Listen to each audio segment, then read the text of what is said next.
Hello, it's Ren Presents time. I'm your host Ren, and today we continue with the Belmont Saga, Part 1, Chapter 16, The Druries. So last week, we had the dual readings, where we go aboard the Demophalon John and find out the doings there.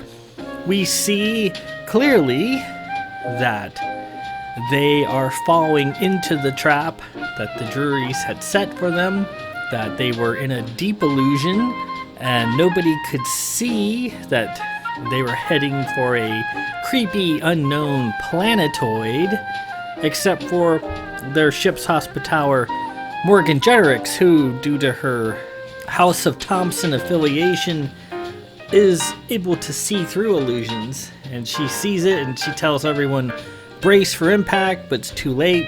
The ship crashes into the planetoid. And then we meet, finally in person and not in apparition form, Lady Alesta of Dare, who is a pilgrim of Marion. And she sees, while she's out praying, the Demophalon John has a shooting star falling into the planetoid, and she rings the bell.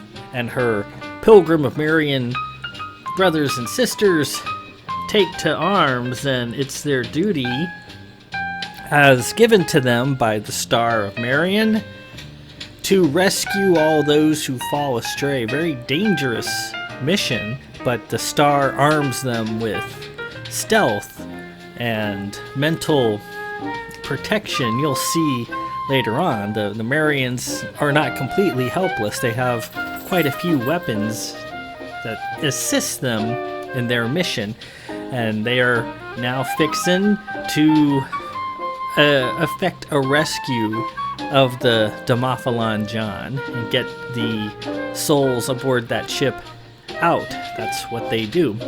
Very courageous people. Due to their affiliation with the Star of Marion, they can't use technology or anything like that. They have to do various primitive things, but things that have seemingly magical properties, as you will see later on. Also, we get a glimpse into the origin of Lady Alesta of Dare, that she has been a Pilgrim of Marion for a long time, well over 100 years. And you wouldn't tell just by looking at it. Again, these people, the elder kind, are gifted with life and health, and they live well over 200 years, but they don't look like they're anything but in their mid-20s, in their prime. Even so, Alesta is probably approaching 200 years old, but you wouldn't be able to tell that just by looking at her. She looks like she's in the prime of her life. This week, we continue on with the Druries, and if you recall, Paymaster Stenstrom was on his way into the darkness of the ship, now free of all the ghost-like voices and so forth. Now it's just a dark ship, to make sure Innocent Drury is still there, plug him once or twice with his int shot just to make sure, and then put him out in the airlock. And that's where we are. This chapter 16, is only 5 pages long, very short, so we'll probably move on to chapter 17, The Dream Begins. So let's get to it. Part 1, chapter 16, The Druries.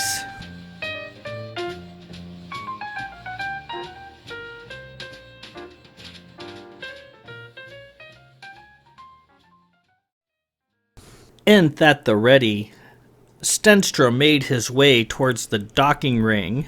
Though the corridor was now quiet of the preternatural groans and shrieks that had earlier plagued it, the silence that now pervaded was ominous and nearly as bad.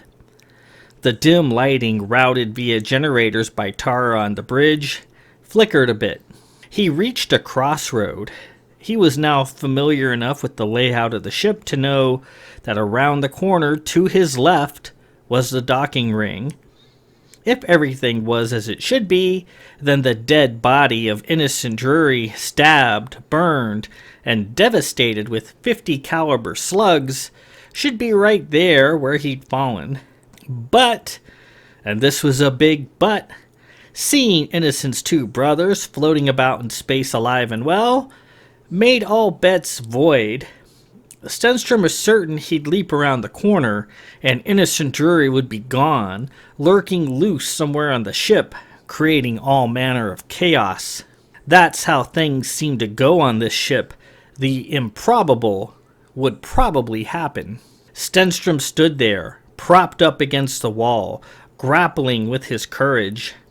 He could smell the burnt flesh and explosive shells of Tara's gun lingering in the corridor from the battle that took place earlier. He cocked the Int's hammer, checked the cinnabar wedge to make sure it was in good and tight and wasn't cracked, took a deep breath, and jumped out, barrel leveled. Lying in a pool of drying blood was the body of Innocent Drury, face down, his arms tucked up beneath him like he was praying. His body still smoked a little. Stenstrom breathed a sigh of relief and swallowed. "Calm," he said. Tara's voice, a shower of worry, came down in reply. "That you, Belle? What's your status?" "I've arrived at the docking ring. Innocent's still here, right where you shot him down." Tara's voice over the comm sounded relieved.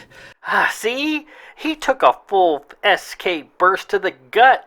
That's tough to spring back from." Stenstrom aimed his Nth. "Yes, well, I'm gonna put one into his dead body just to be sure. The Nth never fails." The hammer swung in its fussy manner, and he fired a green globe of energy that pierced Innocent right above his shoulder. His body didn't move as the globe struck it, just lay there. Nothing unusual with an Nth shot, as its globes of energy did little visible damage. A victim of an Nth shot simply dropped dead, oftentimes not knowing what hit them. Knowing the infallible killing nature of the Nth shot and feeling much better, Stenstrom slid the pistol back into its sash. "Aram, what's the status of the head on the hearth?" he asked. "We're just swinging into position now," came his reply over the comm. "Another few minutes, and we'll ram her into bits." "Very well. Just say when, and I'll give the order." As Stenstrom stood there, he thought he heard a distant clank. The lights overhead surged and then went out, wrapping him in inky darkness. "Tara, what's happening?" The comm sputtered and quickly faded. "Belle, we've lost to Westminster this very moment." The comm buzzed. "Tara?" "Belle, And the comm went out. Struggling in the dark, Stenstrom produced a holy stone and shook it, creating a soft yellow glow. He suspected deviltry. Tara's handiwork so far had proven reliable, and the Westminster didn't just now go quiet by itself. Holding the holy stone up, he strode over to the fallen body of Innocent Drury, the wounds and ripples of his body thrown into grotesque relief, and gave him a kick, flipping him over. He looked down. Lying there was a pile of clothes with a ruddy skin inside that looked like a fallen, scorched cocoon. His filthy shirt was slit open. His chest was burst open and hollow. No innards, no skeleton, just a shot-out, burned-up husk. "Tara!" Stenstrom yelled. "Aram!" Nothing. The lights in the corridor surged back to life for a hopeful moment, and then went out. For good this time, it seemed. He flushed up against one of the walls and drew his Nth again. For a moment, he had no idea what to do. He stood there in the dark, terrified. "Come on, Dav. Dunks, give me an order. Father, tell me what I'm supposed to do." "Mother! Mother, what am I supposed to do? Lily, tell me what to do." Stenstrom stood there and struggled, trying to regain his composure. He had to square up with the fact that there was no Captain Davidge, or his father or mother, or Lily, or even Lieutenant Dunkster around to prop him up. He was the captain. This mess was his to solve. Tara and Aram, Those were his people to keep safe. This is what he wanted, dreaming as a boy by the fountain. In his rusty office aboard the Sandwich, and on the red velvet crush of the Admiralty floor. Now here it was. Enjoy! He took a minute or two and wallowed in the dark, allowing himself to be weak, to be scared. Then he stood and set to it. First things first, the Westminster. He tried to remember where the Westminster was currently kept. It amazed him how much he already depended on Tara and Aram. With them around, he felt quite at ease. Without them, it was a different story. The interior of the Seeker became barren and alien. So where was the Westminster? If Innocent Drury was out to cause mischief, then that's where it would be easiest to do so. Of course, Innocent Drury wouldn't know that the Westminster was their sole source of locomotion, nor would he know where it was berthed. Yet Innocent's hard brother, Chance, appeared to have command of a vast cache of up-to-date information, and he couldn't rule out the possibility that Innocent had access to it too. He had to head to the Westminster, secure it, and get it going again. Then he could deal with whatever sort of grotesque creature Innocent Drury was under his stinking hide. So where was it? If his memory served him, the Westminster was bolted down in the big Ripcar Bay number 5. Yes, that's the one. Now where is it? It's in the tower in the forward compartment. He recalled seeing it burn from his office windows. 5 dots of blue fire far away in the rear section of the ship. Nth in hand, hammer cocked, he made his way through the dark, his holy stone lighting the way. He could feel the slightly sickening tug of the ship banking hard to the starboard. Aram must be lining up the head for a ramming shot. Or maybe the pirate ship out there is attacking. Maybe Aram was maneuvering for their lives up there. He had to hurry. After a bit of blundering about, he felt his eyes getting used to the dark. What at first looked to him like pitch black, even with the lit-up Holy Stone, was now halfway passable. He could see the floor, as well as the ceiling, and the girders and panels lining the walls. He waved his hand in front of his face and could see it just fine.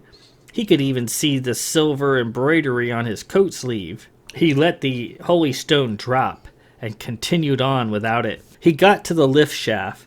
He'd have to go down 2 levels and bear down the neck of the ship towards the rear section, and then go up 3 levels into the tower. Always with the Seeker, there was a lot of walking to do. Unlike the New Faith, in which one could take a lift to just about anywhere. Up, down, sideways, it didn't matter. Lifts on the Seeker were just up and down. He knew the tower layout pretty well, and shouldn't have too much trouble finding his way around once he got there. He opened the door to the lift and waved his nth around, half expecting Innocent Drury to pop out of any convenient shadow at any moment. Nothing. The shaft was deserted. He imagined the old days. Lights, people in uniform walking this way and that. The Seeker, full of life. Now, just depressing, lifeless darkness. Stop! He sensed danger. Squinting, he could see hints of something fibrous and stringy stretched out across the opening of the lift shaft. He could see it was some sort of viscous wire strung from the port side of the shaft to the starboard. It appeared taut, but sloppy and irregular, like a thick gauge wire that had been pulled tight, but wasn't quite straight. At intervals, he could see things jutting up from the wire, barbs or pointed razors that stuck up in a predatory manner. Now he could see that one strand wasn't the only one stretched across the shaft. There were many. The shaft was clogged with like a messy spider web of barbed wire. Innocent Drury had been busy, left him quite a grisly present, he thought. Such a spectacle only made the whole mystery of the Druries all the more delectable. He had to admit his curiosity was piquing at what he would encounter when he met Innocent Drury again. Were they demons? Were they nargles, creatures like Lily? He'd have to come up with another way down. Too bad his int didn't damage inanimate objects, otherwise he'd just shoot them out. Tara's SK would do wonders about now. One or two blasts would probably clear out the bulk of it. Stenstrom was about to head back out the shaft and find an alternate route when the ship was rocked with a massive pounding blow dead astern. Boom! Caught unaware, Stenstrom was rocked from his perch and out into the open space, into the lift shaft and the stringy carpet of waiting razor wire below. And with that, we conclude Part 1, Chapter 16, The Druries. So, Paymaster Stenstrom heads down to the docking ring to take care of Innocent Drury, finds him, but then, just as he arrived and put some shots into his body, lights go out. The comm goes out. Tara informs him that the Westminster was now offline, and then the comm went dead. So he's down there by himself. And there's a few passages where Paymaster Stenstrom doesn't quite know what to do. He's there in the dark by himself, facing the unknown. He has no idea what Innocent Drury might actually be. He kicks over his body, and finds that his skin is just like a hollow husk or cocoon. There's nothing inside.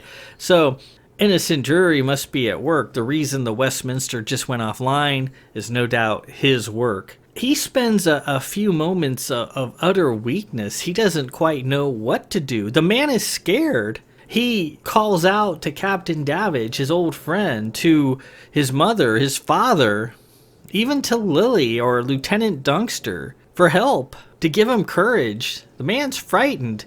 He's not an immobile block of wood. He's a human being, and he's scared.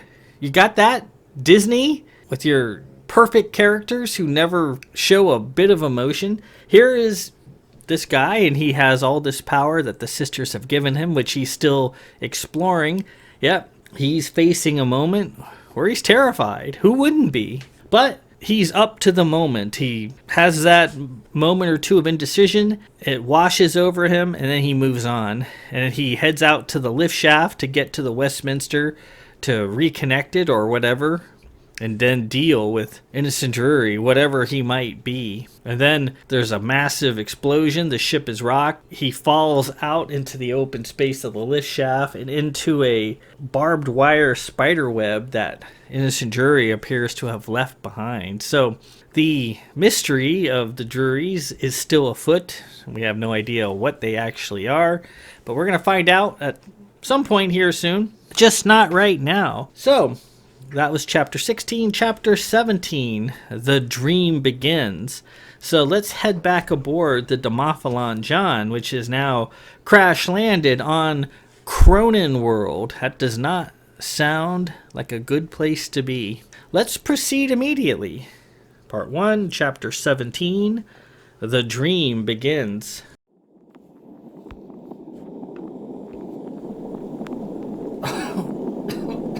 When Captain Gwendolyn, Lady Apprentice, opened her eyes, she saw her ship in great disarray. Most of the bridge crew were down, some obviously badly wounded.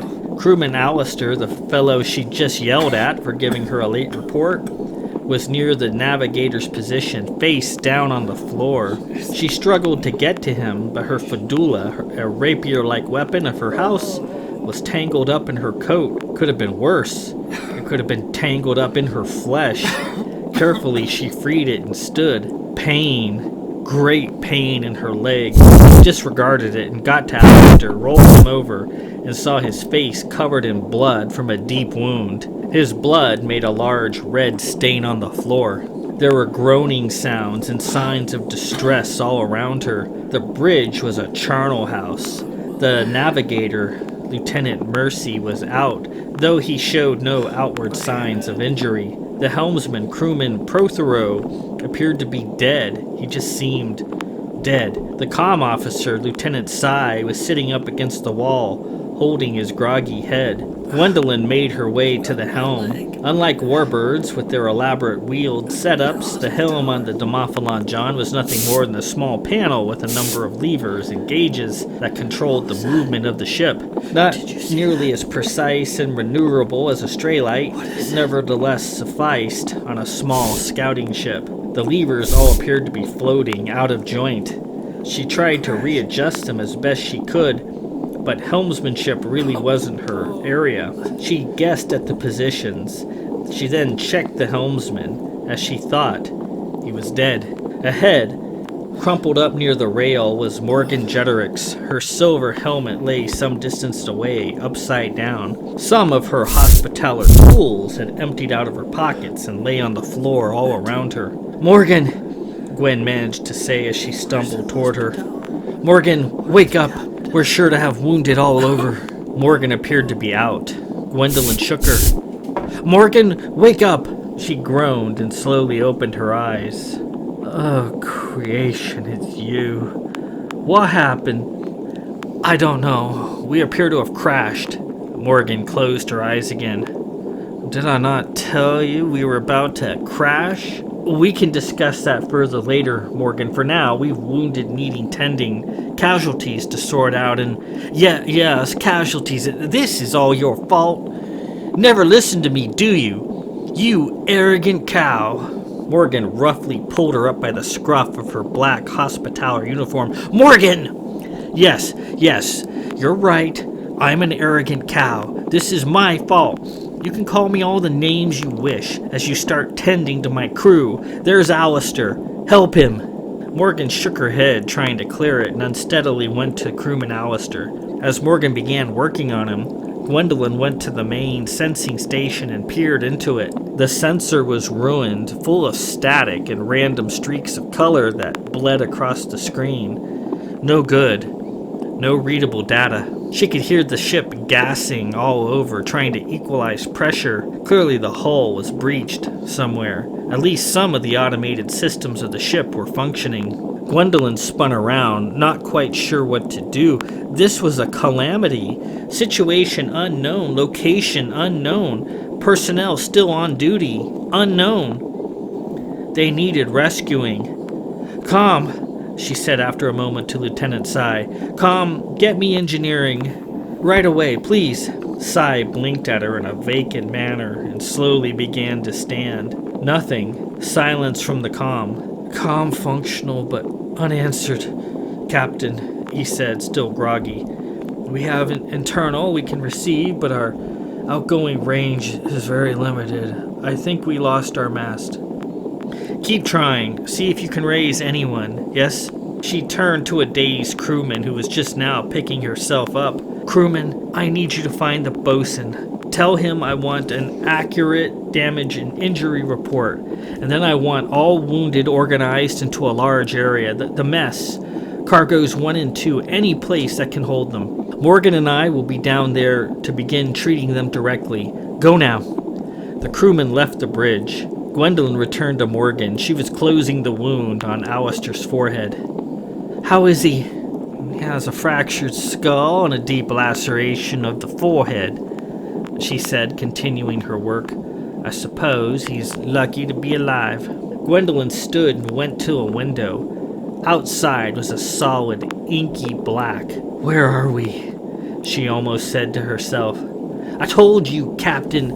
We were heading straight for a cluster of planetoids. We're probably crash-landed on one." "And Morgan, you are aware of this how?" Morgan threw down her instruments and got into Gwendolyn's face. "I have told you my family can see through illusions. You have never properly appreciated my candor or clarity of vision. We just flew into a minefield of illusion. If I were not such a lady, I think I would..." "You'd what? Hit me? I don't see anything stopping you. Go ahead. Let's get this out of the way so that we can..." Morgan with Gwendolyn turned. Outside in the darkness, a round pair of red, unblinking eyes gazed in through the windows. "You see that?" Morgan cried. Gwendolyn was transfixed. She just stood there and stared at the eyes. Then after a long stretch of time, the red eyes turned and vanished. "Did you see that?" Gwendolyn said again, walking to Gwendolyn's side. Yes, I saw it." "What was it?" "An animal of some sort. I'm not a zoologist." Feeling disoriented, suspecting she was heavily concussed, Gwendolyn assisted Morgan as she tended to the remaining bridge crew. She looked back to where Alistair had been lying in a pool of his own blood. The blood was gone.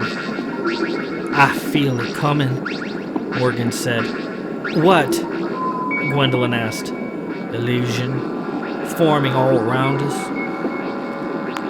Gwendolyn vaguely felt herself falling into a strange dream. She must be delirious. The comm beeped, an incoming message. What's that message? Comm, she asked, hopeful. Lieutenant Sai was not there. She made her way to the comm to answer it herself. What are you doing? There's no message, Gwendolyn asked as she worked on another crew member, her voice unsteady. Gwendolyn hit the button. Yes, this is Fleet Scouting Ship Demophalon John. We are in immediate need of... Gwendolyn, came a sharp, unpleasant voice over the comm, followed by a lurid pause. Hello? Gwendolyn asked. Is anybody there? We require assistance. Who are you talking to? Morgan asked. Gwendolyn, came a hideous shriek. This is your aunt. Your loving aunt. What a silly, weak little girl you are. He's out there close by. I want you to kill him. Do you understand? Her voice became a demonic howl. I want you to kill him, Gwendolyn. Kill him! She put her hands to her face and backed away. She felt herself plummeting into a deep, deep dream. And with that, we conclude Part 1, Chapter 17, The Dream Begins. So, we see aboard the Demophalon John, they are in bad shape. After crashing into Cronin World, most of their crew are down, some of them dead. Gwendolyn herself, heavily concussed, is trying to make sense of the situation. Morgan Jeterix is there, and she's working on repairing the crewmen as best she can. They start arguing a bit in kind of a science fiction-y sort of fashion. Gwendolyn and Morgan are kind of up in each other's faces. Morgan told Gwendolyn, I told you we were flying into this planetoid and you didn't listen, but she sounded crazy when she was saying that, but apparently she was correct. And then they see a pair of red eyes staring at them through the window that eventually kind of disappear. You kind of get the impression that they're underwater, that they're deep underwater, and whatever was outside is some sort of aquatic creature, a large aquatic creature. And then they seem to start falling into an illusion that some of the things that were there at the beginning of the chapter are now gone. Gwendolyn gets a comm that Morgan can't hear, and creepily enough, she hears the voice of her aunt on the other end, the aunt that always scared her, the aunt she was frightened of as a child, and the aunt is telling her to kill Paymaster Stenstrom. Not a pleasant thing, and they're falling into deep illusion, just like the Bazers did a long time ago on Baz during the time of the Cronins, where illusions were everywhere. So that's where we are at the moment. Not a pleasant situation. Next week, we continue Part 1, Chapter 18, Lord Aram. And in this chapter, we delve into Aram's past. We learn about his history, about his sordid issues with the sisters, how he got the strange name of Aram. That gets determined. His life in Calvert, in the city of St. Edmunds, with his family and his brother, who he doesn't really get along with. His brother's kind of a bully. His forays into becoming a pilot. We will see all of that. Should be interesting. Until then, this is Ren Presents. I'm your host, Ren. Peace out.